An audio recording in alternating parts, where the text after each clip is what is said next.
All right. I think we are live.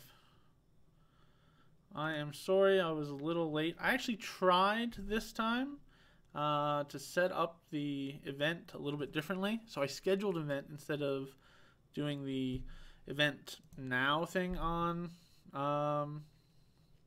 YouTube, and apparently that doesn't work that well for me.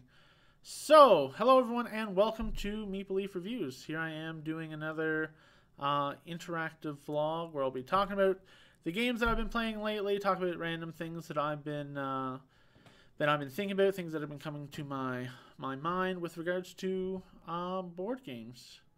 Thanks for joining me if you're joining me live or if you are joining me after the fact. So, if someone can let me know if this sounds okay, because I'm not the most tech savvy person in the world, and I'm always a little nervous that things are not working quite as they should be. So let's start off talking about some games, shall we? The first game that I want to talk about is one that I backed on Kickstarter and is currently on Kickstarter at the moment, and that is Gentis, something like that. It was originally published by Spielworxx, and it's from Stefan Risthaus, the designer of Arkwright. Now, I've played Arkwright about 4 times, and I really like the game. I like how heavy it is. I like how thinky it is. I like also games that involve a lot of math as well, trying to min-max how much money you're spending, investing into your factories and stuff like that. So this game is from that same designer, and it's about building a civilization, and it has this interesting mechanism where you have an action track on the top of your board, and every time you take an action, you take an action tile, and each action has a certain amount of time associated with it. So it could be 1, 2, or 3 time. And when you take that action, you need to take a time marker and put it on your action board, so it fills up those limited number of spots. So you could put, say, if you took an action that took 2 time, you could put 2 single time. So it's eating up more space, but at the end of the round, those are going to clear off.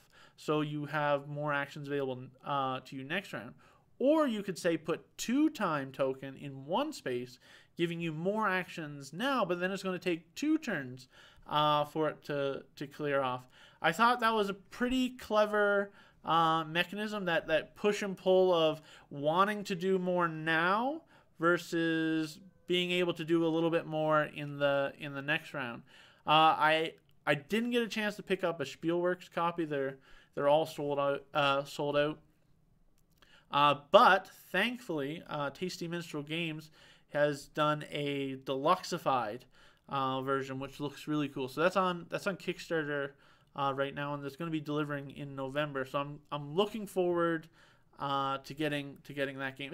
It seems like it's a pretty straightforward like victory point collection, trying to get a little bit of maybe an engine going. You have also 6 different types of citizens in your empire, and it's kind of like on a sliding scale. So you can, the more you have of one limits how many you can have of the other one. So there's another little push and pull with that, and then those are requirements that you need to play certain cards out from your hand. So it looks really cool. If you haven't seen or heard about it before, I would suggest going over to Kickstarter, and that's Gentis, Gentes.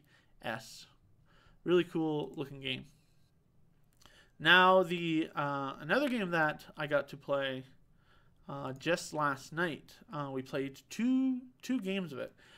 Currently, the #1 board game on BGG is Gloomhaven, and I finally got my copy a couple days ago. I actually had a Meeple Realty insert for months now, just sitting, and I was like, man, I'm probably gonna get my Gloomhaven box short here soon. I should start thinking about putting that together. And then the same day I was thinking that Gloomhaven actually showed up on the doorstep. So I spent a couple hours putting together the insert, punching everything, and then putting it all together and getting it all set up.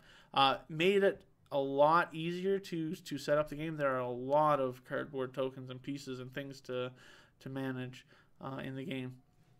So me and my wife were playing 2-player.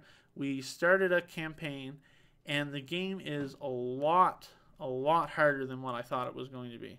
A lot more tactical, a lot more like on the razor's edge of things could go bad and things could not work out quite so well. You had to be very efficient with your card play in that game. So the first scenario has 3 rooms in it, and we made it into the second room, and we didn't kill everything in the second room before we had died. So we were like, okay, well let's try this again. Let's be a little bit more smarter. Now that we had a sense of how our abilities work and how our classes played, we were like, okay, let's try it again. Let's be a little bit smarter with how we're playing our cards. And we played through the scenario again. We beat it, but it was really enjoyable. So in Gloomhaven, you have an action set of cards. Each class has a different number that they're going to have, and each round you're going to select 2 cards. You're going to use the top action of one and the bottom action of another. But the thing that I didn't quite appreciate is how many different possible combinations that you can make with those top and bottom actions on those cards. Like I was playing the Craig card. He's kind of like he reminded me of an Earth Shaman from World of Warcraft. I was doing a lot of rock tunneling and throwing boulders and potentially hurting my allies next to me. So you couldn't get too close to me as a character. But I had 11 cards, and I get to choose 2 of them, and then I can combine the top and bottom action how I want. So the top of one card, the bottom of another one. So huge amounts of puzzling nature of figuring how I want to combine the cards together to accomplish what I want to accomplish.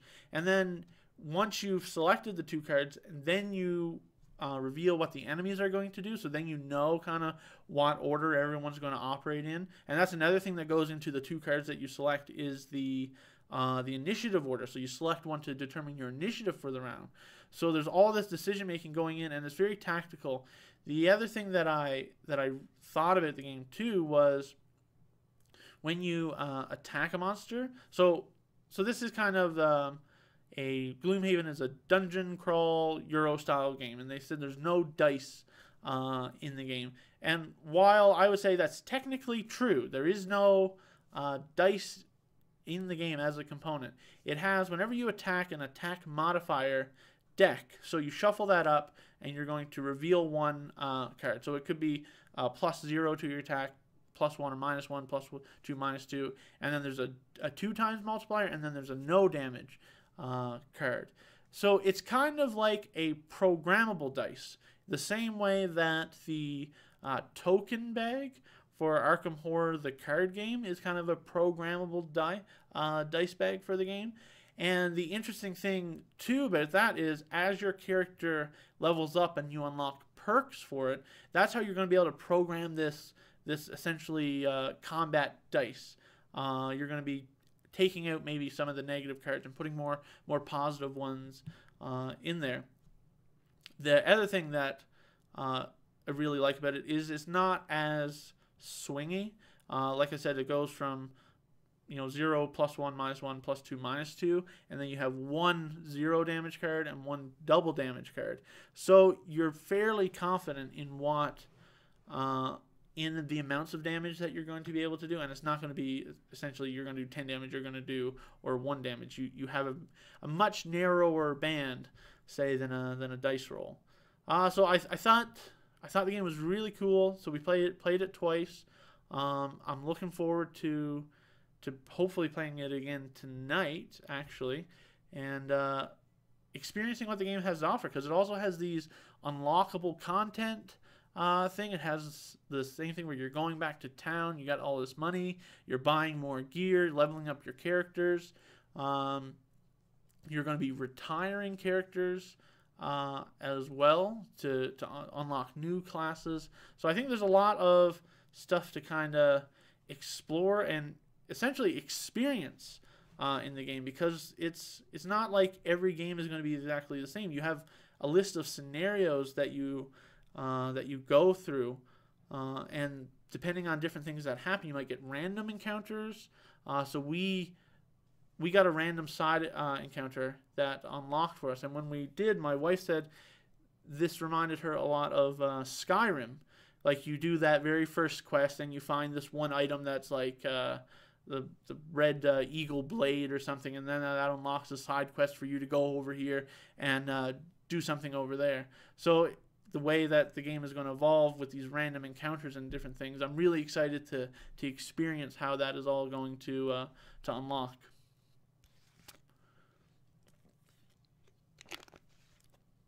Now, speaking of another game that had a system of unlocking and a legacy style is Charterstone. I had talked about this in the last interactive vlog that I did, that we were partway through the game. So we've now completed the game, and you're supposed to be able to continue playing it as kind of a Euro worker placement game after you're done. So I have two thoughts that I kind of want to go through. Is one, what did I think of the overall experience of playing Charterstone, and then second, I'm going to go into, would I play it as a kind of now customized worker placement game that I have. So there were a couple things. I always like opening new stuff. I always like the unknown and discovering the unknown. So whenever there's a game where I was like unlocking these crates and getting new cards and opening up new things, I enjoyed that aspect of the game.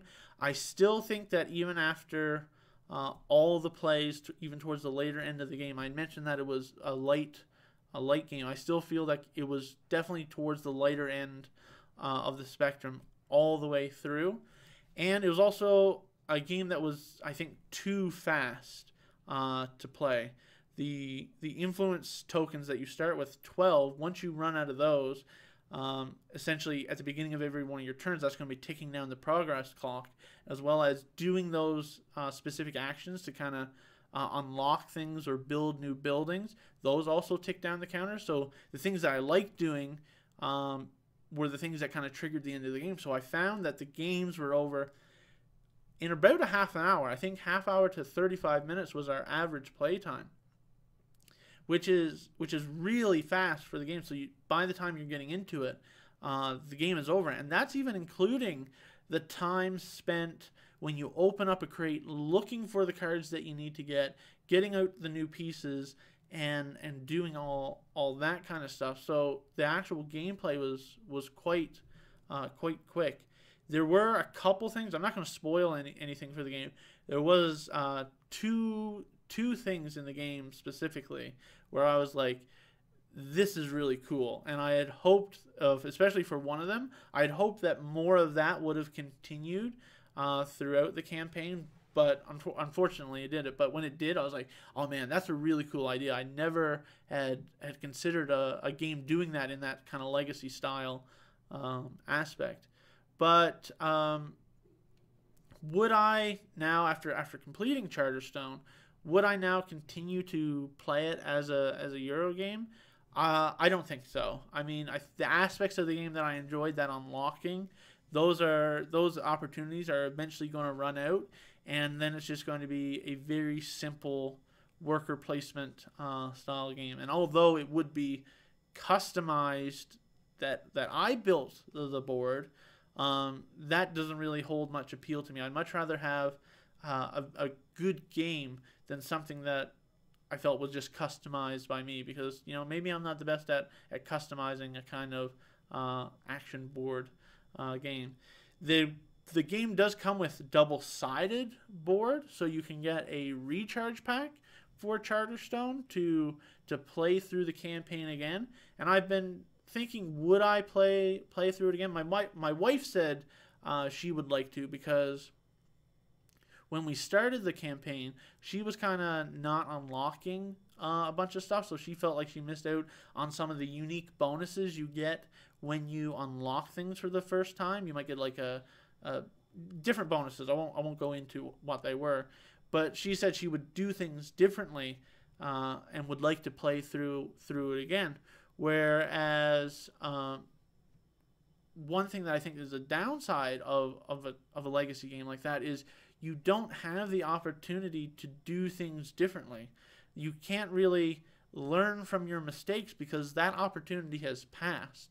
And I talked a little bit about Legacy the last time, but I really think that's something that's missing in Legacy games, and it's not something that needs to be there. The whole aspect of learning from your mistakes, because it's a story you're progressing through, but in a Euro style competitive nature Legacy game, that's really tough, because if it's a cooperative and you guys make a mistake collectively, you all feel the pain of that, or if you do something really well, you all take the joy in doing that really well. But in a competitive nature style game where you don't have the opportunity to learn from maybe the inefficiencies that you did early on, whereas someone else might have jumped on them a little bit quicker, that pitting the head-to-head nature together, I think, makes that Legacy style a little bit more difficult to do in a competitive environment. Now, this is the only competitive Legacy game I've played. So I've played Pandemic Legacy Season 1, and I've played Charterstone. I haven't played Pandemic Legacy Season 2. I don't think I will, unless somebody probably buys a copy and the opportunity comes up. That's how it's looking right now. I was interested in playing Seafall, but that one is kind of a 3-player. I think it's a 3-player minimum to kind of get the game going, and to get people committed for a campaign style game other than just me and my wife, I think it would be a little bit harder. So yeah, it'd be interesting to see what more competitive Legacy games do, and how they'll address this sort of thing in the future. I think there's some more coming out in this next year or so. So I'll keep my eyes on those, and if they look cool, I'll potentially pick some up and try them out. So anyways, that's my kind of ideas on Charterstone. So that just reminded me of one thing that I want to talk about is, and I'll talk about this too as I talk about a couple of the other games. So with my limited amount of time to kind of dedicate to doing the channel, and the amount of time that it takes to do a review and kind of work through and talk about everything, I don't think I'll be doing many reviews of games that I don't enjoy. So I'll do before and afters for games, because that's my first impressions. And then if the game isn't really jiving with me after that first play, or maybe I'll play it a couple more times, and if it still isn't jiving, I don't think I'm going to do a formal review of the video. I think I'm going to leave that for this kind of interactive vlog to kind of talk about my thoughts and feelings about the game, rather than putting out its own separate video where I'm, I don't want to highlight games that are not, that I don't enjoy. For my reviews, I want to focus on games that I really like. So talking about that is one game that I did before and after for, and I actually enjoyed the first play quite a bit. I thought it was interesting, and that's Civilization A New Dawn. Now, you won't see anything else kind of coming out from me based on this game. I'll just talk about it here briefly.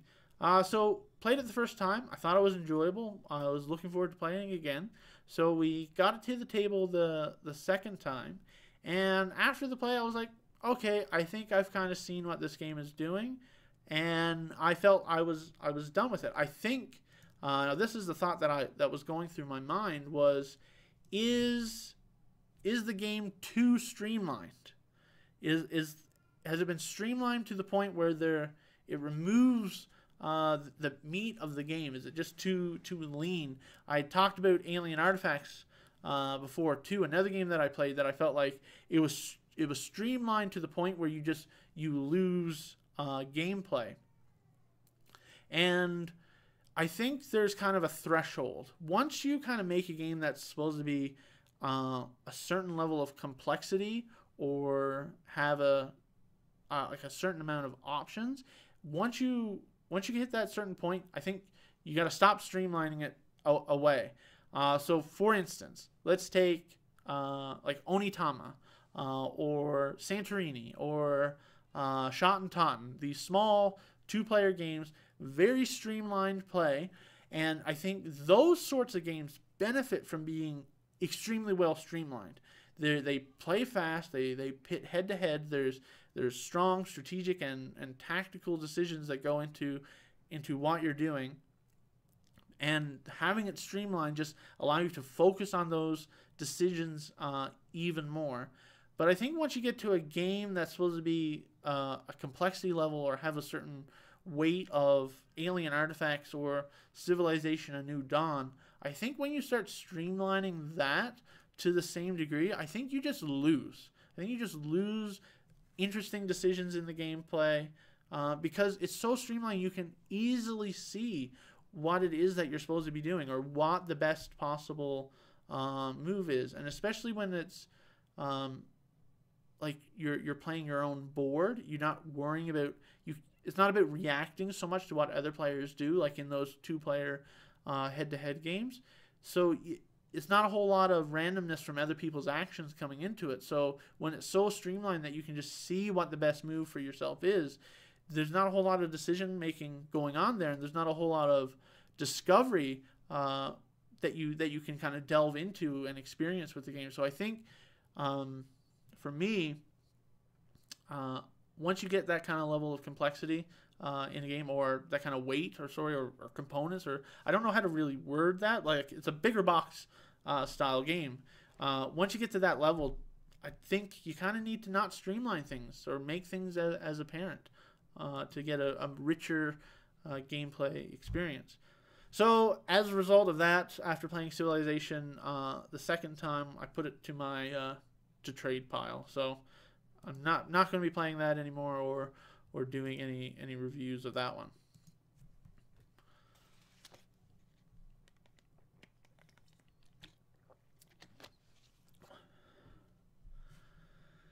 So another game that kind of falls into this same category was the one that I did the before and after for yesterday or the day before, I think I published it, and that is Dinosaur Island. Now, love dinosaurs, love Jurassic Park. I mean, when I told my wife about the game, what the theme was, and when we got the game, we were just doing the Jurassic Park theme song all the time. We were super excited to play, and we were both extremely disappointed after that first play. And it's kind of the same thing. If you're making things too streamlined or too easy, and I think in the case of Dinosaur Island, it was too easy to do everything that I needed to do in the game. You need to get these advanced DNA resources in order to make most of the dinosaurs, other than your starting one. And you would have to get, normally, to take an action to get them, you would have to get different types of basic resources, spend a worker, then upgrade that into one of those advanced DNA resources, and then use another worker to build the dinosaur.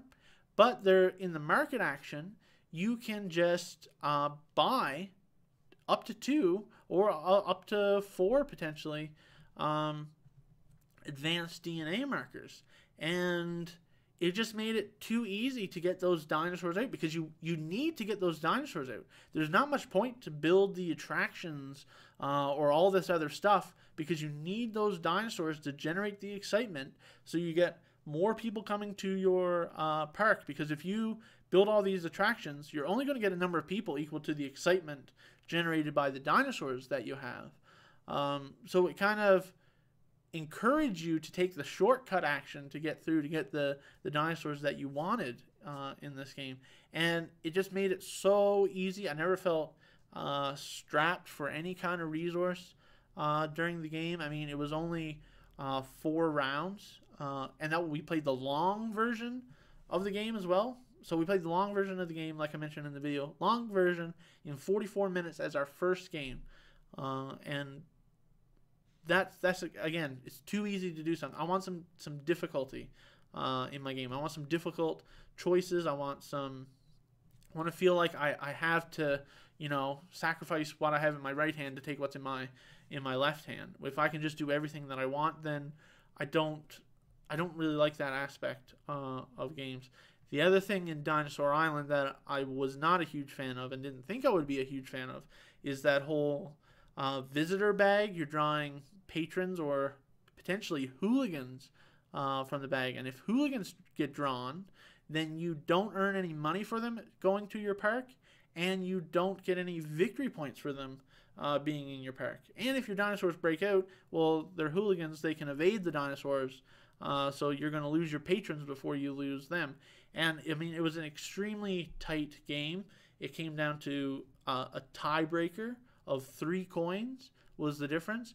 And simply my wife drew more hooligans throughout the game. And that was the deciding factor. So it kind of leaves a sour taste in your mouth that it wasn't the decisions that you made, or there was no other decision that you could have made to potentially improve it.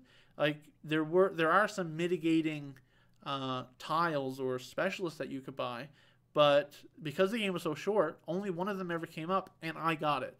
So there was nothing my wife could have done to mitigate the luck of drawing from the bag. So I think for a game that's tight and is that Euro mechanism driven, where you have so few options in how to mitigate things, I think that amount of luck involved is not cool, and it kind of puts a sour taste in people's mouths. So we were really disappointed with Dinosaur Island. And again, that's another one that I already put it into the trade away pile. I'm not gonna be playing it again, so I won't be doing a review on that one either. So let's talk about some more good games that I've enjoyed playing. Let's talk about Gaia Project again, the Terra Mystica game. Now, I did a how to play and live playthrough, and the video's up on the YouTube channel if you want to go watch that. And I had mentioned before that I wasn't quite sure what my feelings were about the game. Well, I knew I liked it, but I felt very different than Terra Mystica. I couldn't quite pinpoint what exactly my feelings on the game were. So now I believe I'm up to 9 plays of Gaia Project. Most of them 2-player. I did play one 3-player game, and I'm sure now that I enjoy this game more than Terra Mystica. And now the decision that I need to make is, does it replace Terra Mystica? I mean, they're essentially the same. You're doing the same sorts of things. I think Gaia Project does it better. Now I just need to think, am I ever going to go back and play Terra Mystica when Gaia Project is an option to play? And I'm not quite 100% on that. Like, I really did like Terra Mystica a lot. I also have the app for Terra Mystica, so that's another thing to take into account when having the physical copy of the game. And I have the Daedalus Productions insert for Terra Mystica, so quite a bit invested into Terra Mystica. So yeah, that's something I'm still trying to think of it. I want to play some more 3. I want to try and get a 4-player game of it going, and kind of make my decision. Because I don't need to make my decision right now. I can have both for as long as I want, and then decide. But I think in my mind, trying to figure out, am I ever going to play Terra Mystica again with Gaia Project? Because I think it does everything better than Terra Mystica does. And I literally can't think of something in the game that is worse than Terra Mystica, other than maybe the whole how resources are kept track of. Although after a lot of plays now, you kind of get used to the little trackers instead of actually having cubes and discs for it. But I mean, that's just something very minor in the game. So yeah, Gaia Project, I want to do I want to do a review of the game. But I want to get a few more plays in at different player counts, so I can kind of touch on those aspects of the game as well. So going to get a few more plays, and then I'll be hopefully doing a review of that in the not too distant future. So a couple things that I want to touch on now with regards to kind of making videos for games that I like and want to kind of talk about and showcase and go into more in depth is, so I think my kind of plan right now is do before and afters of the games that I well, my voice just went then.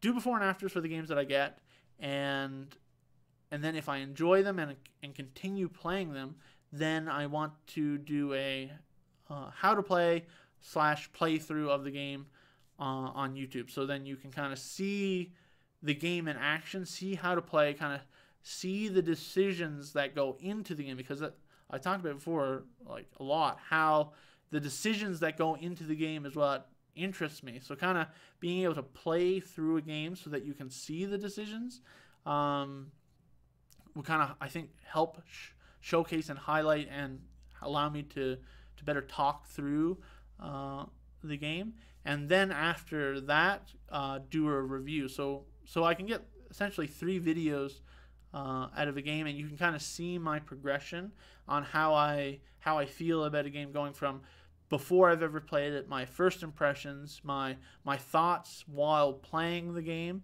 and then my final review of it. And then the other thing is the kind of format for the review. So I've purchased a new camera that is a little bit better in some ways than the other camera that I have, and I did the top down kind of point of view for my Clans of Caledonia review. So it's not just me, like you looking at me with me putting pictures up every now and again. It's actually the game kind of set up and me pointing at things and talking through the different aspects. So it's a little bit more tactile and visual for people.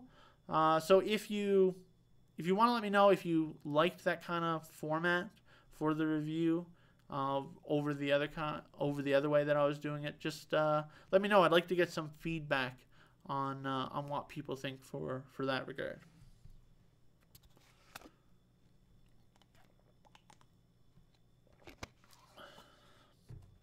All right. What else do we have to talk about? So we could talk about the swirling kind of pit of 18xx games that I've kind of found myself falling into recently. So, I mean, it all started with 1846. And it's so funny in my mind when I think about how kind of okay I felt about the game 1846 after that very first play, because I did it before and after, and I thought the game was okay. Nothing set my world on fire here, but I think it kind of goes to how much other people enjoy the games that you're playing with.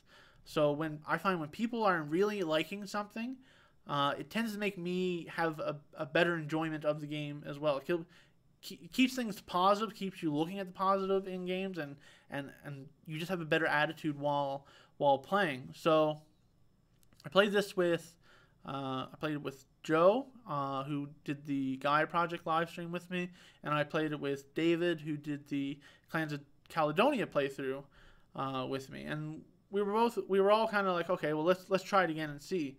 But then the more we played, the more we got into it, and especially Joe. Joe is, I think, he said that this is now his favorite game, and he really likes the style of the 18xx. So that meant a positivity. Same thing with David. David had mentioned that he really liked it. So playing it with people who were really positive about the game just got me more into it.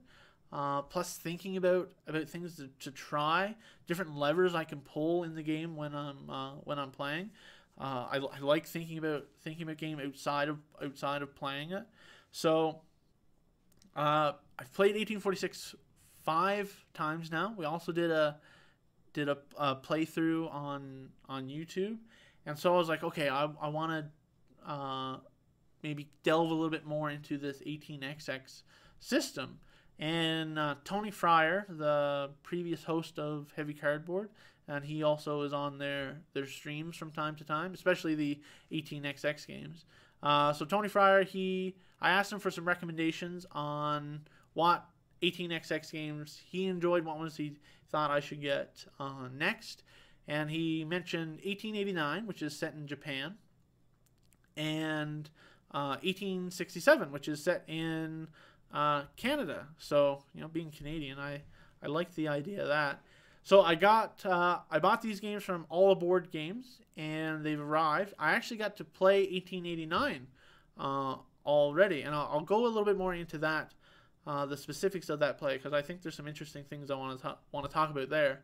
But yeah, I got both those games. I read through the rule books. I've actually made up little teaching guides to kind of highlight the differences between the different 18xx games. That's another thing that I find interesting. Like, the system is kind of universal throughout, but it has these little twists here and there. It kind of like just puts a different spin on different things, and then you get to thinking like, oh, how does that change this aspect of the game? Like, now if I try to pull that lever in this game, what's going to happen? Or how can I manipulate this one rule change to do things differently? So seeing the different things that are in the games has me really excited to play and experience them. So we played 1889, and I actually kind of did a little bit of an experiment on someone from someone from work. This was they wanted to come over for supper. I said, yeah, come over. We'll play a board game.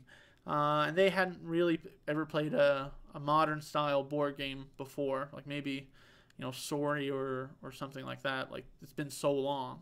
So I was like, yeah, I'm into board games. Come over for supper. We'll play a board game beforehand. And I was like, are you up for kind of learning something a little bit heavier? He's like, yeah, sure. So I decided to try and teach someone as their very first game, teach them an 18xx game.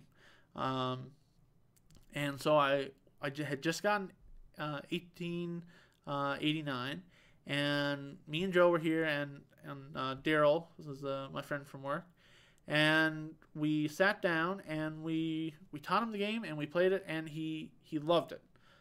He was like, man, I want to play that again. And it was roughly a 4-hour game, but he really enjoyed it. He was actually interested in, like I said, playing it again, coming down and trying it out. And I also had someone else was just over for a visit. They didn't play the game that day, but again, they had never played board games before, and they were here when I was teaching it, and I could see their face as I was teaching it, and they were like, oh, that's interesting. So as he left, as we were getting the game kind of started, he was like, oh, maybe I'll come down sometime for a game. He said, this sounds interesting. So this all goes back to the whole thing that I was talking about what is a gateway game, and what can you use as a gateway game. And I don't think that gateway games can be something that are specifically applied to games of only one type, like lighter style games. I think that a gateway game can be anything. Any game can be a gateway game, but it all depends on the person. And if you try to force a game on somebody who isn't going to be into it, well, that's not a gateway game for them.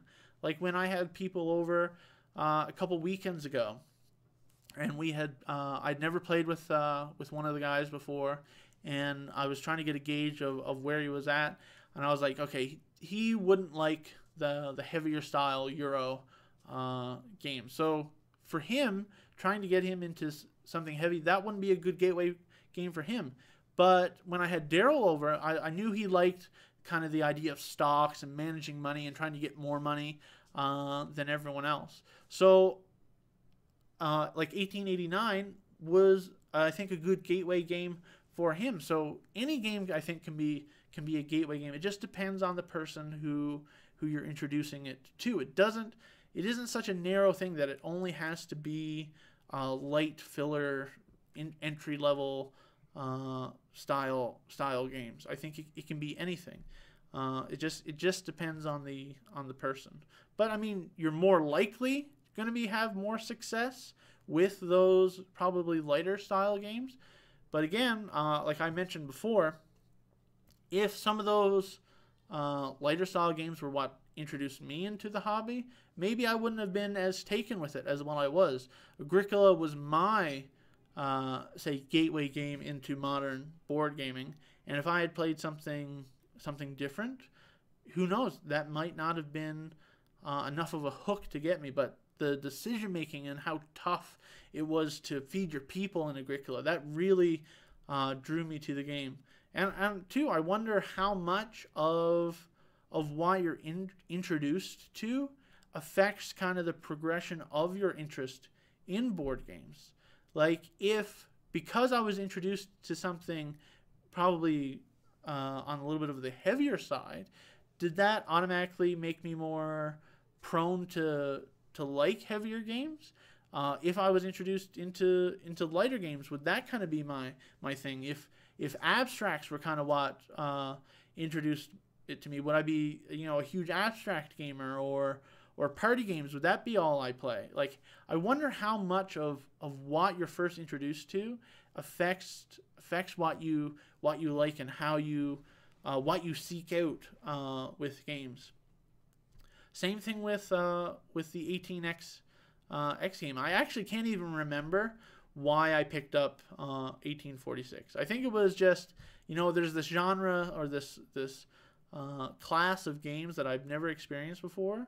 I want to experience it, so I picked it up. So, and then, you know, Tony Fryer reached out to me after I published my video, and he encouraged me to keep trying. I had people who were really into it. So the fact of who you play with can also affect how you progress. Because if they didn't like the game and they had a bad time and I couldn't get anyone else to play with, well, I wouldn't have currently 3 18XX games in my collection, and I've actually purchased a fourth. I purchased 18CZ, and I have that coming.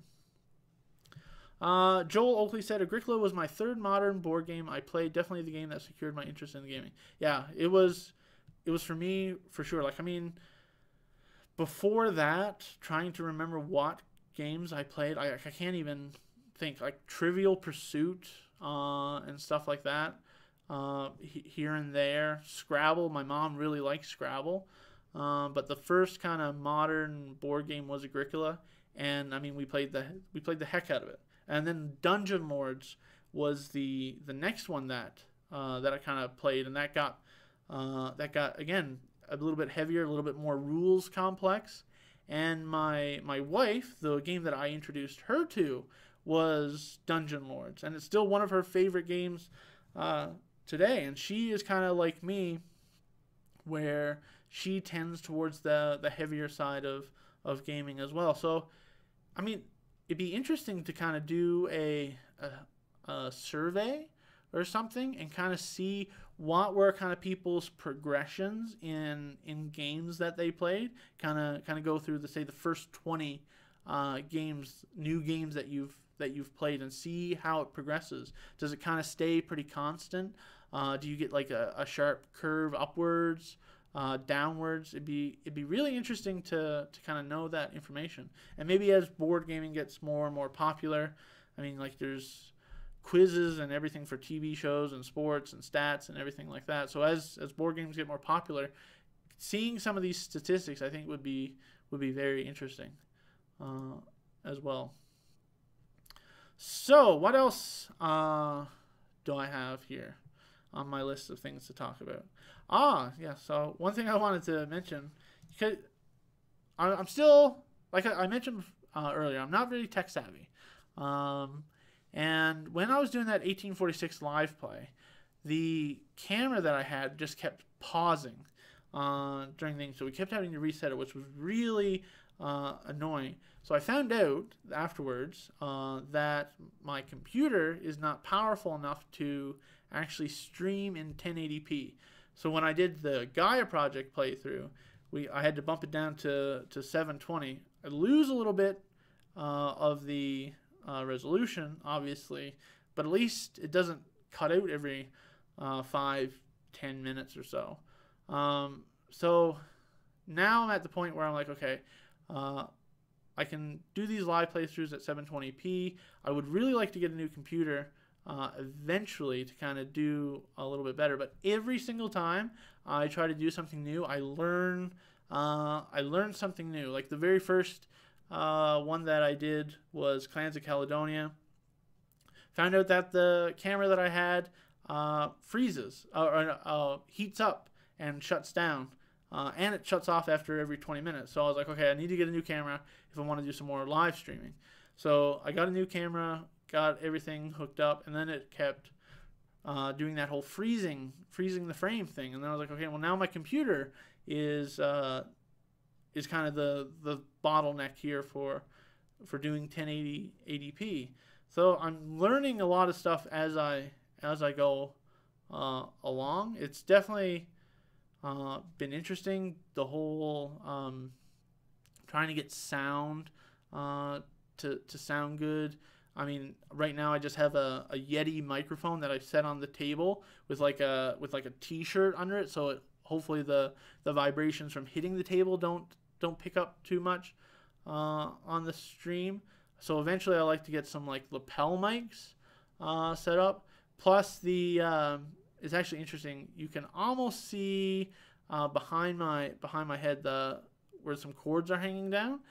So my chandelier, I actually took off the glass portion and kind of jerry-rigged a mount for the camera. So it's hanging down from the chandelier and is kind of just connected that way. But I need cords to go to my computer, and when it was hooked up on one side, it was kind of pulling the chandelier one way, so it was a tilted camera view. So then I had to actually hook up the power cord on the other side to kind of level out the chandelier. So I mean, it's kind of just kind of buck sheet right now, but every time I do something, I kind of learn a little bit more about what'll work better, what'll be better for the viewers so they can see more. I actually was able to, when I took off the kind of glass cover, raise the camera up even more, because before I just actually had a camera stand hanging from the chandelier. So the next time if I do like an 18xx game or a bigger kind of footprint game, you'll be able to see more of the information. So when I did 1846, you could kind of just only see the board and our shares. You couldn't see our money or the company charters and stuff like that. And then when I was trying to set up for Gaia Project and try and get everything in frame, I just couldn't get it to work. So then that's when I kind of made up my own kind of stand and was able to get everything on the screen. So continue to look for improvements. If you notice anything, like what's the kind of thing that's lacking the most in any of the playthroughs, let me know. The other thing too, that after I was done the 1846 video, I was like, man, I never connected the chat on the live stream screen to it, so it was just blank the entire time. And I was like, okay, well now I know I need to remember to connect that during the live stream. So every time I'm learning something new, it's an experience for sure, and hopefully I'll just keep getting better. So I think that's kind of all I had for today to talk about, unless somebody has any specific questions that they would like to ask. But other than that, just still having lots of fun playing new games. Really looking forward to continuing with Gloomhaven and keeping play Gaia Project. Hopefully get enough plays that I can get a review out for that. Actually, someone had mentioned on the comments for that they wouldn't mind seeing another playthrough of Gaia Project. So I might try to set one up with maybe 3 or 4 players to kind of highlight some of the different aspects, the more of the player interaction aspects of the game. So other than that, thank you guys for joining me. Thanks for listening, and we'll see you guys. Oh, one thing. I do see a comment. You got it in just in the nick of time. Joel says, any thoughts on Gaia Project faction balance? I've played 9 times, and I've played 9 different factions. I haven't repeated any of the factions. The thing that I I like about what they did differently than Terra Mystica, and this is going into a little bit of my thoughts on the game, is the building costs, I think, are almost universal throughout all the factions. I don't think those change, whereas in Terra Mystica they did based on some of the different factions. The kind of resources you get as income for building buildings, I think, is standard throughout all the factions. Now, the starting resources that you get as income, there might be a little bit of bonus on different ones. So one might get 2 science initially instead of 1, or one might get, I believe one of the factions get 3 money.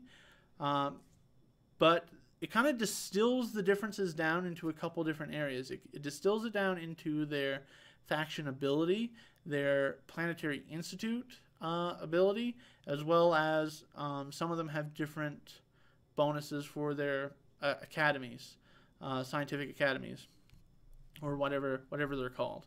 So it kind of distills those differences down and concentrates them into more one area. So I think it makes it easier to balance some of the different abilities instead of having to worry about, like the engineers in Terra Mystica could put things out for really cheap. They had cheaper costs, or the Swarmlings had a much higher cost. So kind of balancing out their power gains or actions with the standard actions that are on the board would probably a little bit harder. So far, I haven't really seen anything that's like, whoa, that's crazy overpowered. Whoa, that would never be useful. But again, I've only played 9 of the factions, and I've only played each one once. And I haven't even played every combination of them together. I think it just really comes down to how can you manipulate the benefit of your faction the best, and trying to figure out how to manipulate the benefit of your faction, because that might not always be readily apparent. Maybe you want to go into doing more Gaia projects, or maybe you want to go into just straight up terraforming things. But I think if you're playing a faction, you need to take advantage of that faction's ability, because that is what's going to give you the edge on the other players. And if you're not taking advantage of your faction ability, then you're kind of just playing a vanilla faction. You're not getting any extra bonus. I mean, I'm sure, like Terra Mystica, this game will be played thousands and thousands of times, especially if they get an app implementation. I mean, they even had to the point where with the Terra Mystica app, they had map balanced victory points. So when you chose a faction, you started off with more or less victory points than the standard 20 based on the balance, to try and balance out the factions a little bit more. Now with this game, with Gaia Project, because the map is variable, it's not just going to be a straight up this faction's better or that one based on the map. So I think you have to kind of look at the board, look at the bonuses, look at all the different things, and kind of figure out which faction synergizes best with these.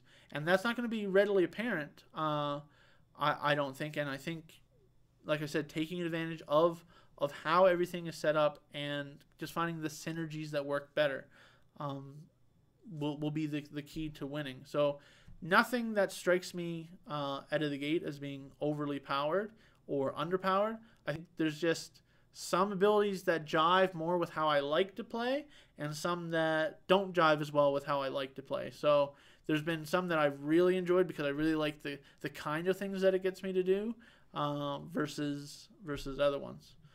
But again, I'll do some more of that on when I do my review. So I hope that was at least a little bit helpful.